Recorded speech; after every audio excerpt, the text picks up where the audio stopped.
itu kalau misalnya kelihatan di belakang ada batas aspal, itu biasanya kalau misalnya airnya lagi tinggi bisa meluap sampai ke atas. Dan kalau misalnya banjir mengenang jalan itu akses ini terputus sama sekali dan tidak bisa dilewati.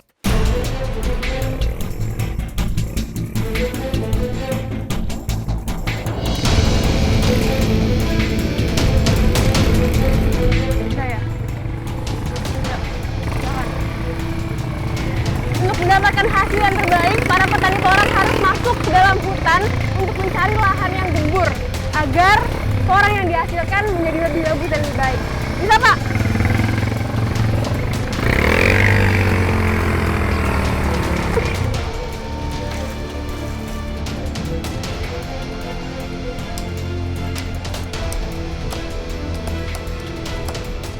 Satu pohon dapat 7 kilo. 1 kilonya berapa harganya? 18, 16. Berarti satu pohon itu nggak sampai 200.000, Pak? Sampai.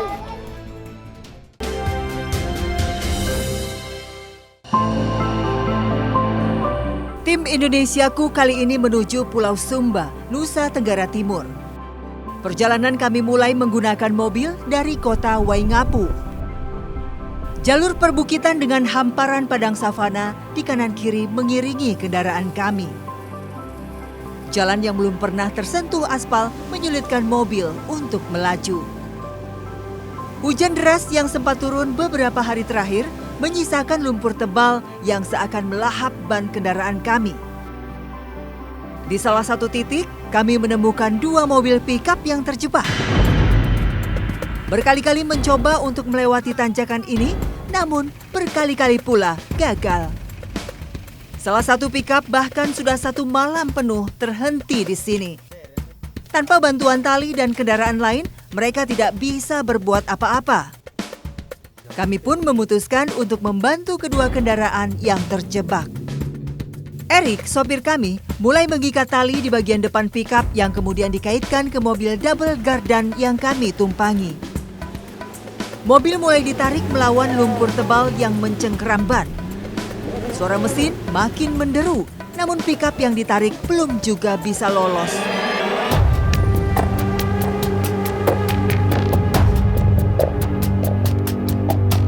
Barulah setelah upaya ketiga, mobil pickup bisa melewati tanjakan sampai ke atas.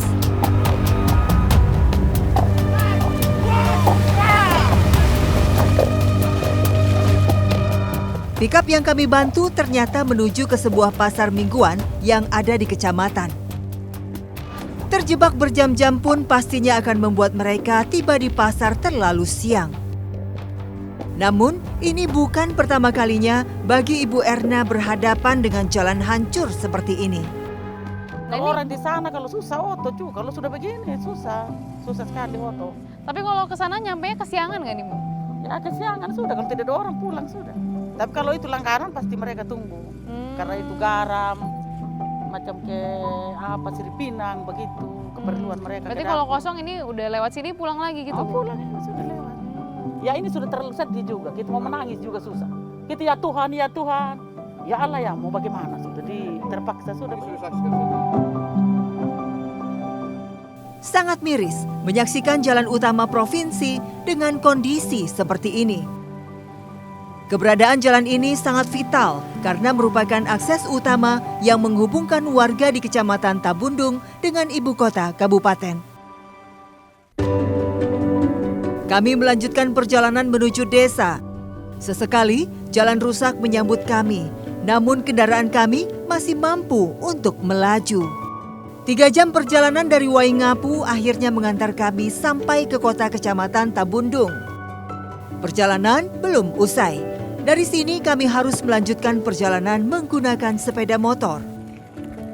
Jadi kita sudah tiba di Kecamatan Tabundung, cuma untuk menuju ke dusun yang kita tuju ini informasinya ada satu titik yang longsor sehingga tidak bisa dilalui kendaraan. Kita harus berpindah menggunakan sepeda motor. Kami didampingi beberapa warga agar bisa lebih cepat sampai di lokasi. Tanpa menunggu lama, motor langsung tancap gas menuju Pindu Hurani. Kali ini, jalur perbukitan menanjak dan menurun bergantian harus kami lalui. Aspal rusak dan berlubang menjadikan rintangan perjalanan kami makin lengkap. Kami harus melaju dengan hati-hati, apalagi kubangan-kubangan air cukup besar tampak di sana-sini.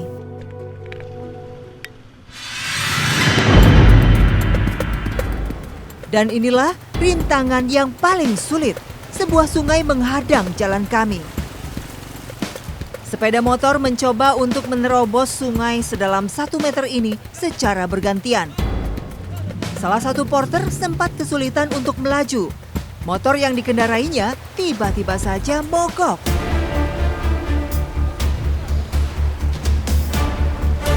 Para porter harus saling membantu untuk bisa melintasi sungai ini dengan selamat.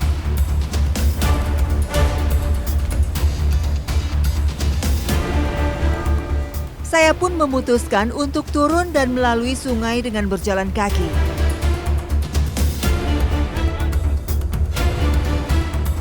Itu kalau misalnya kelihatan di belakang ada batas aspal, itu biasanya kalau misalnya airnya lagi tinggi bisa meluap sampai ke atas. Dan kalau misalnya banjir mengenang jalan itu akses ini terputus sama sekali dan tidak bisa dilewati.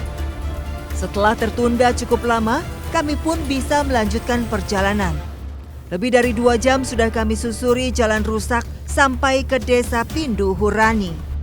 Hari sudah semakin gelap, namun akhirnya kami tiba juga di tempat tujuan. Usai bergelut 1 hari penuh dengan medan jalan yang berat, kami pun bisa sejenak beristirahat. Sebagian warga Pindu Hurani memanfaatkan hasil alam pantai selatan yang terletak di belakang pemukiman mereka. Kali ini, saya mencoba mengikuti Pak Domingus dan Daniel yang hendak beraktivitas hari ini. Untuk mencapai lokasi pencarian siput, ternyata kami harus memanjat tebing yang terletak di pinggir laut. Melihat terjalnya dinding dan ganasnya ombak, nyali saya pun sempat ciut. Namun, didorong rasa penasaran, saya memutuskan untuk tetap mengikuti keseharian warga di sini. Ya, jadi kalau misalnya sedang tidak musim tanam, biasanya masyarakat mencari kegiatan sampingan itu dengan mencari siput di balik tebing-tebing seperti ini. Ini tingginya bisa ada 6 meter, ada yang 10 meter. Dan saya akan coba ikut sama warga di sini. Semoga aman. Ayo Pak. Pelan-pelan ya Pak ya. Masih berada di dasar, saya sudah kebingungan di mana harus memijakkan langkah pertama. Permukaan dinding begitu licin, tidak ada banyak ruang untuk bisa meletakkan telapak kaki. Saya pun mengikuti arahan Domingus yang sudah ahli. Perlahan saya ikut memanjat ke bagian atas tebing. Permukaan dinding tebing begitu sempit dan tajam. Saya bisa merasakan adrenalin saya yang semakin meningkat. Tak hanya kesulitan mencari pijakan, saya juga tidak tahu di mana harus berpegangan. Namun, dengan arahan Pak Domingus, saya memaksakan diri untuk terus merangkak naik sampai ke puncak. Kami pun berhasil melewati tebing pertama, setinggi hampir 10 meter ini. Setibanya di atas, kami menyusuri pinggir tebing sampai ke bagian seberang. Permukaan tebing yang tajam dan dipenuhi bebatuan membuat kaki saya kesakitan. Hanya saja, saya sempat heran karena menurut mereka, memanjat tebing lebih baik dilakukan tanpa sepatu. Kami harus kembali menuruni tebing di bagian lainnya. Kali ini, tebing yang harus kami lalui lebih curam dan berbahaya dari tebing pertama. Perlahan saya berusaha mengikuti langkah kaki Domingus dan Daniel. Sementara di dasar, dinding tebing masih terus dihantam ombak yang begitu kencang. Terpeleset atau salah pijak, maka nyawa bisa melayang dalam sekejap. Warga setempat memang sudah terbiasa melewati tebing-tebing ini sejak kecil tanpa alat pengaman apapun. Namun bagi saya, melewati permukaan tebing menjadi tantangan yang sangat berat. Bahkan di bagian tengah tebing, badan saya sempat membeku. Saya tidak tahu di mana harus melangkahkan kaki karena tidak bisa melihat pijakan di bawah saya. Semakin mendekati dasar, Permukaan dinding pun semakin licin. Akhirnya, saya harus dibantu beberapa warga lain untuk bisa menuruni tebing dengan selamat. Sampai di bawah. Dari atas mungkin kelihatan bapak-bapaknya gampang banget kayak naik turun tangga, tapi setelah dicoba ini susah nyari pijakan dan benar-benar licin. Aduh, kebayang mereka setiap hari kayak gini. Ini masih kemana lagi nih, Pak? Dan perjalanan belum selesai ternyata. Oke, ayo kita lanjut.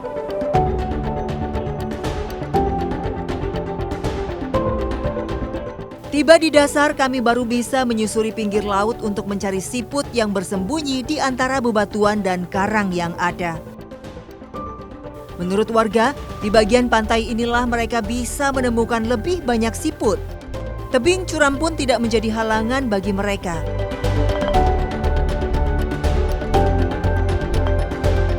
Di lokasi yang sama, ternyata beberapa pencari siput lain sudah lebih dulu tiba. Sebagian bahkan merupakan wanita.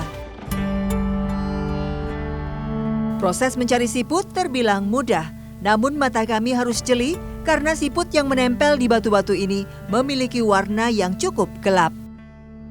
Terkadang, warga juga membutuhkan bantuan alat cungkil untuk bisa melepas siput dari balik bebatuan. Siput yang berhasil didapat kemudian disimpan di dalam karung ataupun ember. Ini ngambilnya emang agak susah karena kadang-kadang warna siput ini nyaru sama batuan. Dan ini dia yang dicari sama warga di Pinduhurani, ngelewatin pinggir tebing yang curam demi siput ini. Kalau di sana nggak ada ya, Pak ya? Warga Pinduhurani bisa menghabiskan waktu berjam-jam untuk mencari siput. Biasanya, hasil yang mereka bawa diperuntukkan konsumsi makan sehari-hari.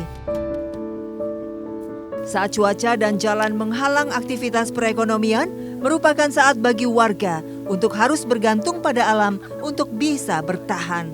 Kenapa mau nyari siput di sini?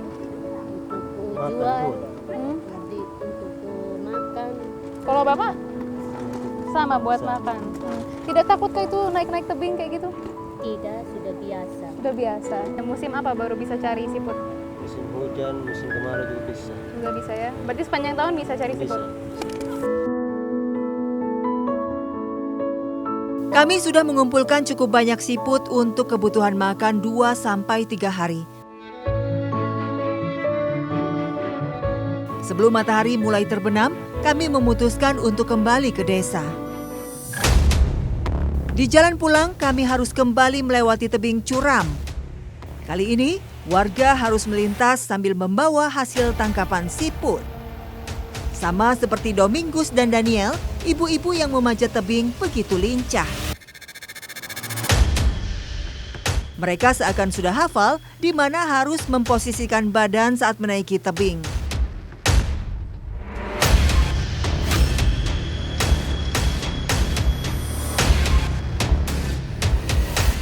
Bagi saya yang baru pertama kali memanjat tebing sangatlah tidak mudah. Berkali-kali badan saya gemetar karena tidak tahu di mana harus memijakkan kaki. Beruntung, Pak Domingus bisa membantu saya. Dengan susah payah dan penuh perjuangan, akhirnya kami bisa melewati tebing dan tiba di bagian seberang dengan selamat.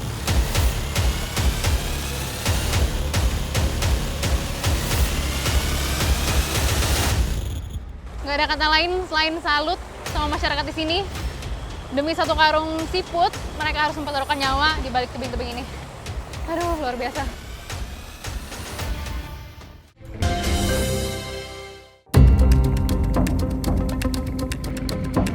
Kekayaan alam Indonesia tak terbilang banyaknya. Sayang, hanya sebagian kecil masyarakat yang paham dan tahu persis cara memanfaatkannya untuk meningkatkan kesejahteraan mereka.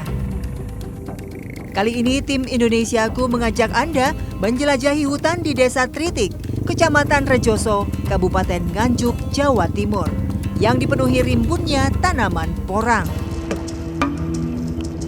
Pijakannya mana tuh?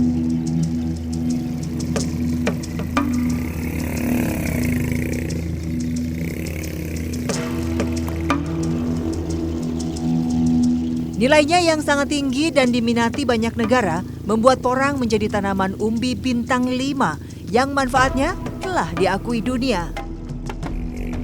Sejauh ini popularitas porang lebih banyak bergaung di luar negeri seperti Jepang dan Korea.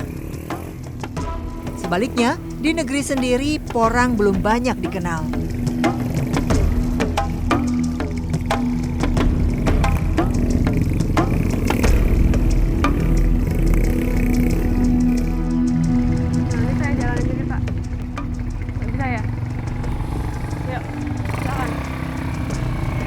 Untuk mendapatkan hasil yang terbaik, para petani porang harus masuk ke dalam hutan untuk mencari lahan yang gembur agar porang yang dihasilkan menjadi lebih bagus dan lebih baik.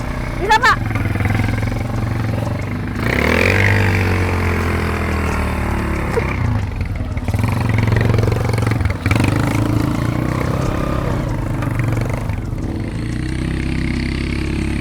Hari ini saya bersama Pak Toto dan kawan-kawan menembus hutan menuju kebun porang yang tumbuh subur di bawah naungan tegakan pepohonan rimbun.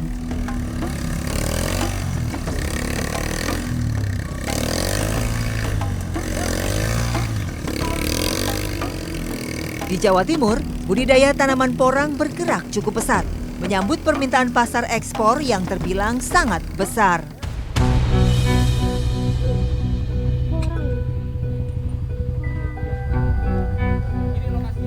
Tercatat ekspor porang dari Indonesia hingga pertengahan tahun lalu sebesar 14.500 ton lebih. Nilainya cukup fantastis, mencapai 801 miliar rupiah lebih. Pak Toto dengan jeli membidik potensi ini.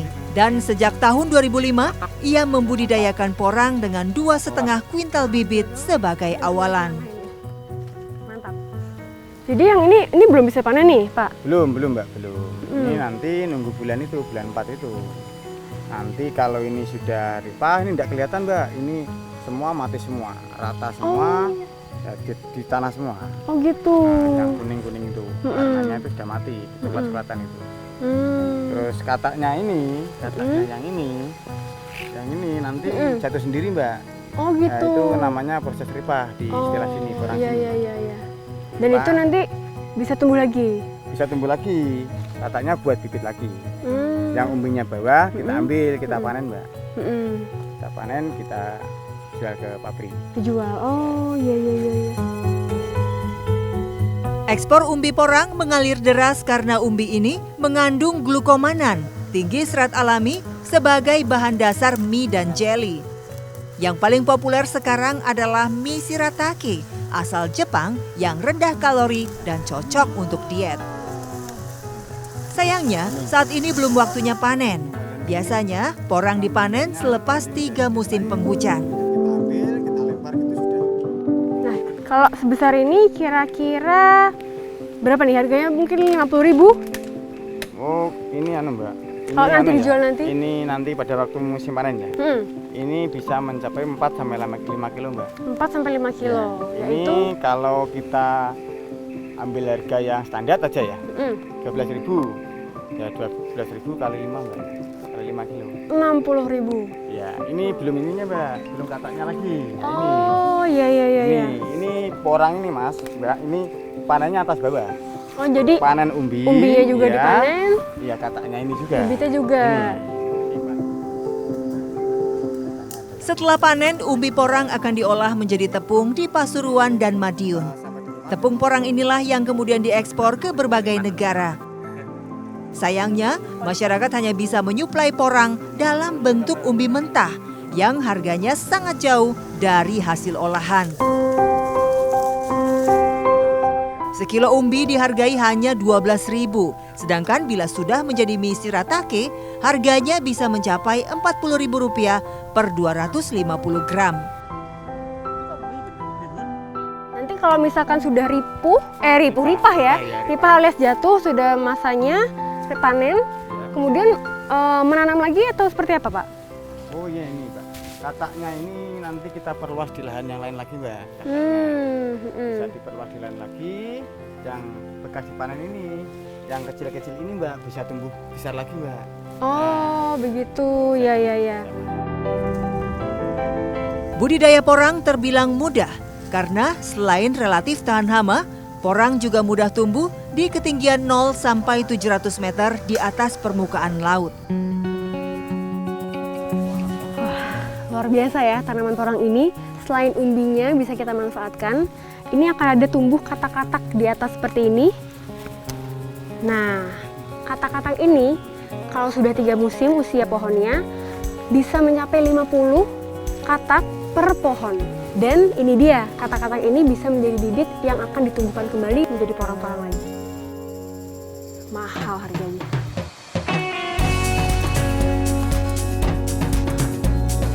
Biasanya, porang dikembangbiakan dari katak, alias bibit unggul porang yang dijual seharga Rp300.000 per kilonya. Pak Toto, ini kan kita udah masuk hutan seperti ini. Apa memang harus di sini nanam porangnya?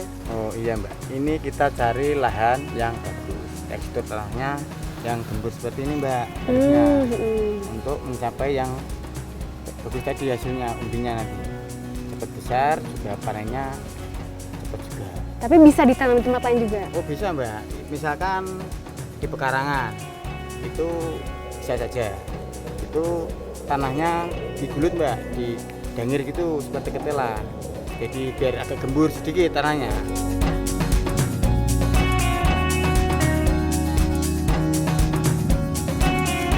Dalam 2-3 musim, umbi porang yang dipanen bisa mencapai 15 ton. Plus bisa 6 kuintal katak kualitas unggul. Ya, udah ya Pak, seperti ini ya Pak. Nah, sebenarnya untuk menanam porang ada berbagai cara, tidak hanya dengan bibit yang ada di polybag seperti saat ini, tapi ada juga menggunakan bibit katak. Nih yang tumbuh-tumbuh di daun dan juga batang porang, atau bisa juga dengan umbinya sendiri seperti ini. Dan satu lagi menggunakan spora seperti ini. Semuanya akan tumbuh menjadi porang, namun bedanya kalau ditanam menggunakan umbinya langsung, ini cenderung pertumbuhannya akan lebih cepat.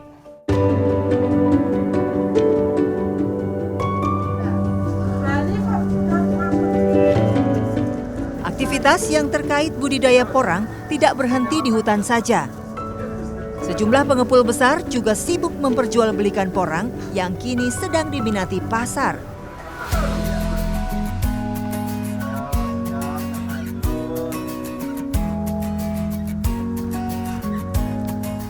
Banyak warga yang menggantungkan hidup dari budidaya porang. Indri salah satunya. Ia bertugas mengemas bibit-bibit porang dalam polybag. Selain itu, ia juga mengolah umbi porang menjadi chips. Chips adalah irisan tipis umbi porang yang menjadi bahan baku pembuatan tepung porang di pabrik. Biasanya sehari ngabisin berapa porang, Mbak? Ya banyak Mbak, biasanya juga bisa 1 ton. 1 ton? Ya ini aja 100 kilo. Ini baru 100 kilo ya? Oh, banyak juga. Mbak, saya boleh coba ini? Ininya? Gini ya Mbak? Iya. Garus.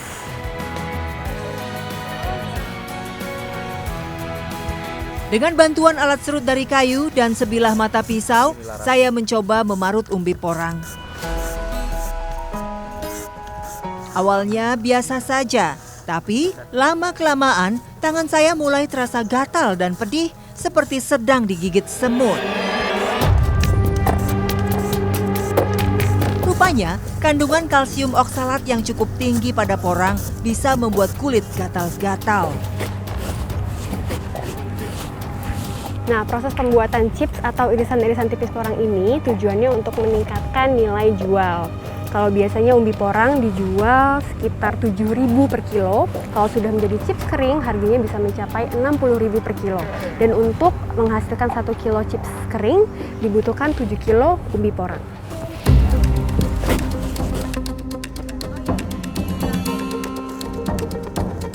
Setelah diparut, irisan chips porang dijemur di atas jaring berongga selama 4-5 hari. Sayangnya, pengolahan chips kini sudah jarang dilakukan karena butuh waktu lama. Sedangkan permintaan umbi porang tak pernah berhenti. Akhirnya, para pengepul lebih memilih menjual umbi langsung ke pabrik walaupun harganya lebih murah.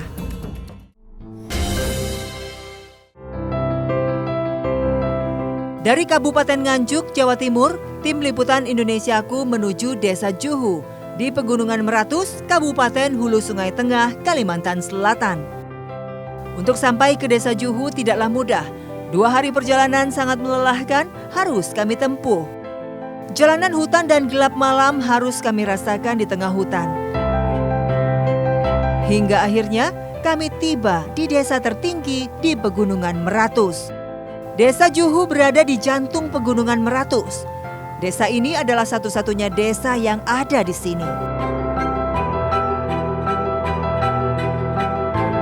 Di daerah terpencil seperti ini ada 64 kepala keluarga yang tinggal dan bermukim.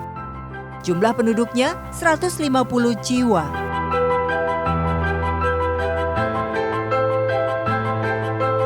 Biasanya, masyarakat Desa Juhu mencari nafkah dengan bertani di lereng-lereng yang terjal.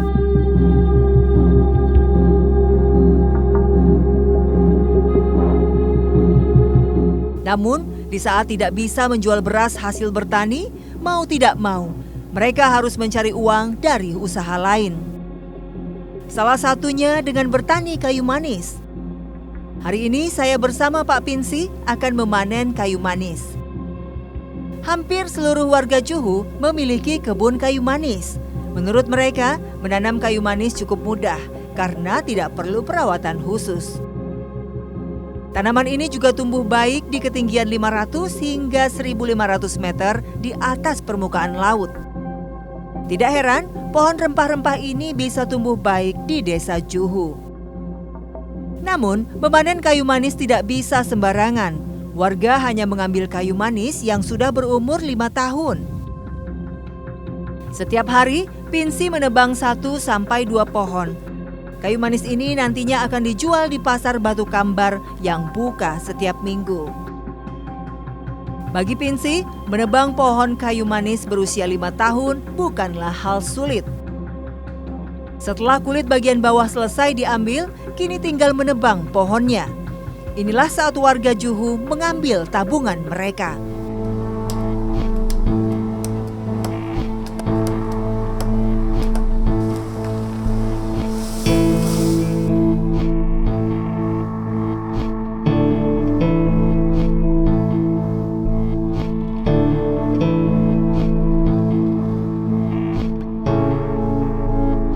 Tinggal di pedalaman seperti ini, membawa kayu manis ke pasar lebih masuk akal daripada harus membawa beras.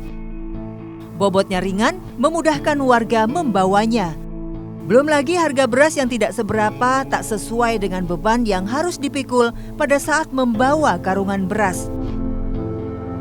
Kayu manis pun selesai dikumpulkan. Kini saatnya untuk pulang ke desa. Kayu manis yang baru dipanen masih harus melewati beberapa proses sebelum dijual. Di rumah, Pinsi dan keluarga masih harus mengerok kulit kayu manis hingga halus. Pekerjaan inilah yang mereka lakukan hampir setiap hari. Dapat 7 tuh Pak. 1 pohon. 1 pohon. Dapat 7 kilo. 1 kilonya berapa harganya? 18 ke 16. Berarti 1 pohon itu nggak sampai 200.000, Pak? Nggak sampai. Menurut mereka, dari 1 pohon kayu manis bisa didapatkan 100 hingga 200 ribu rupiah. Dengan syarat kayu manis sudah dalam keadaan bersih dan kering. Di sini para wanita yang berperan menjaga kayu manis ini. Butuh waktu seharian untuk menjemur kayu manis jika cuaca cerah. Namun, pada musim hujan seperti ini, waktu 2 hari kadang tidak cukup. Akibatnya, penghasilan mereka pun terpaksa harus tertunda. Hidup di gunung terpencil memang butuh perjuangan. Namun, keinginan untuk sejahtera adalah hak setiap warga negara, tak terkecuali warga Desa Juhu. Kearifan lokal mereka untuk selalu menjaga alam patut kita hargai.